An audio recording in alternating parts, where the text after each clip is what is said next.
Paper का चिट्ठा खुला कि सेटर भैया खुश हो गया। पेपर का चिट्ठा खुला कि सेटर भैया खुश हो गया। हमने उठाई यही आवाज को, सेटिंग करेगी बिहार को बर्बाद हो। कैसे चलाएगा सेटर समाज को, सेटर समाज को। चचा ने हमको कुटवा दिया कि सेटर भैया खुश हो गया। चचा ने हमको नहला दिया कि सेटर भैया खुश हो गया। तो अपने जगह है, हमने रिजल्ट तो देखा ही नहीं, क्योंकि जिस चीज़ के लिए हम 1 महीने से लड़ रहे हैं और उस चीज़ को देखना मतलब उसको एक्सेप्ट करना, तो हम इस रिजल्ट को एक्सेप्ट ही नहीं करते। इसलिए मैंने रिजल्ट चेक भी नहीं किया, ना मैंने वो मार्कशीट डाउनलोड किया। और जिन साथियों का रिजल्ट भी हुआ है वो साथी भी हमारे साथ बैठे हुए हैं और हमारा एक ही मांग है, री एग्जामिनेशन की मांग है। और री एग्जामिनेशन के अलावा हम लोग कुछ एक्सेप्ट नहीं करने वाले हैं। ये भी अभी सही नहीं है। सही क्यों नहीं है कि बहुत सारे प्रश्न अभी गलत हैं। जब वो प्रश्न बदलेंगे तो पूरा का पूरा ये जो है रिजल्ट भी बदल जाएगा। ये 2 प्रमुख मुद्दे हैं। एक और रीट दायर हुआ है हाई कोर्ट। बिल्कुल साहब, एक रीट दायर हुआ है। इसके बारे में बताइए। और वो रीट वही है जो मैंने आपको मुद्दा बताया, गलत प्रश्न वाला और 4 तारीख को जो एडवांटेज मिला वही वाला।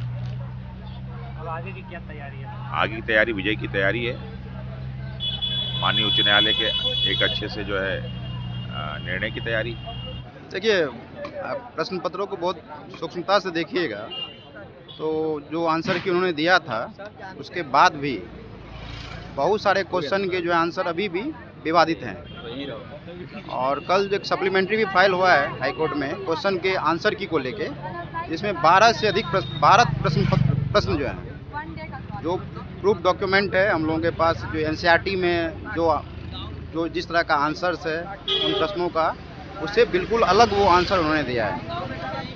तो अभी भी जो है आंसर की को लेके बहुत ज़्यादा अनियमितता है। इस बात को जो है आयोग को गंभीरता से सोचना होगा। और मुझे लगता है कि जो ऑब्जेक्शन दिया था छात्रों ने, हम लोगों ने, उन ऑब्जेक्शन को एक बार गंभीरता से वो देखते, इसके बाद रिजल्ट जारी करते तो और ज़्यादा बेहतर होता। हड़बड़ी में रिजल्ट जारी? हाँ, देखिए, हड़बड़ी तो शुरू से ही हो रहा है। आपने देखा होगा कि 8 तारीख को 5000 छात्रों का सेंटर गया से नवादा कर दिया गया था। 12 तारीख के रात में पटना के एक सेंटर को फिर से उसका सेंटर जो है पटना में दूसरी जगह कर दिया गया। तो हड़बड़ी में तो पूरा का पूरा आयोग है, इसमें तो कोई शक ही नहीं है। हाँ, सवाल भी बहुत सारे ऐसे थे जो गलत थे। और ये बीपीएससी है, बिहार की एक पब्लिक सर्विस परीक्षा है। बिहार की सबसे बड़ी परीक्षा मानी जाती है स्टेट लेवल पे। तो स्टेट बीपीएससी के हिसाब से ना क्वेश्चन पूछना चाहिए। आप ही बताइए, अगर आप बीपीएससी के स्टूडेंट, आपने बोला था क्या जो हम यूपीएससी लेवल का क्वेश्चन पूछेंगे, आपने पेपर में भी आया था, आप भी देखे होंगे। और उसमें जो है एग्ज़ाम के समय में आप पूछिएगा जो मुजफ्फरपुर किस चीज़ के लिए प्रसिद्ध है। तो ये जो इसका विद्यार्थी है, जो इसका तैयारी कर रहा है, स्पेशल जो तैयारी, उसके साथ तो नाइंसाफ़ी होया। आप ही बताइए।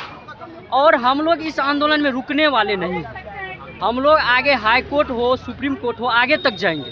बारे में बताइए, क्या लगता है? उसमें क्वेश्चन पर 13 क्वेश्चन गलती है ना, उस पर दायर किया गया है।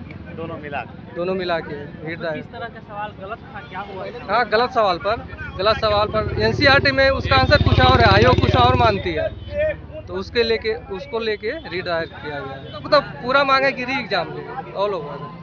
हाँ, री एग्जाम और फेयर होना चाहिए। रिजल्ट मेरा जो है 0.33 से नहीं हो पाया, और वो उसका रीज़न है कि क्वेश्चन जो 4 डिलीट किया गया, जो एडवांटेज मिला अदर स्टूडेंट को, उस वजह से हम डिसएडवांटेज में चले गए। और जो 4 तारीख का खेल हुआ, 13 तारीख का जो खेल हुआ, उस खेल में हम पिसा गए। बाकी रिजल्ट नहीं हुआ, इससे हमको बहुत ज़्यादा निराशा नहीं है, क्योंकि ये चीज़ पता है कि अंदरूनी लेवल पे कहीं ना कहीं खेल हुआ है। और अगर अभी रिज़ल्ट हो भी जाता तो मेंस में तो पक्का बाहर होगा, क्योंकि साढ़े 21,000 बच्चे के आसपास मेंस हुआ है, मेंस के लिए आया है। तो 2.5 गुना लगभग लेता है आपका इंटरव्यू के लिए, तो 5,000 साढ़े 5,000 के आसपास आएगा। तो 16,000 के आसपास बच्चा तो वैसे बाहर हो करेगा, सबको बाहर कर देगा। और 5,000 बच्चे में फिर वही जाएगा जो उसका अंदर का आदमी है, इसका सेटिंग है। एक और रीट दायर किया गया है हाईकोर्ट। हाँ, हाई कोर्ट में कल एक और रीट दायर किया गया जो हम ही लोग के स्टूडेंट के साइड से गया है, रमांशु सर के नेतृत्व में डाला गया है और अब उनका सुनवाई का भी पता नहीं चला है कि कब होने वाला है। और सुप्रीम कोर्ट में भी एक जो अपने चेयरमैन हैं उनकी नियुक्ति को लेकर के चैलेंज किया गया है कि उनकी नियुक्ति विवादित है। जो है आपका सुप्रीम कोर्ट का वर्डिक्ट है, वर्डिक्ट का ये है कि किसी भी संवैधानिक पद पर ऐसे अधिकारी को नियुक्त नहीं किया जा सकता है जिसके ऊपर गंभीर धाराएं लगी हुई है।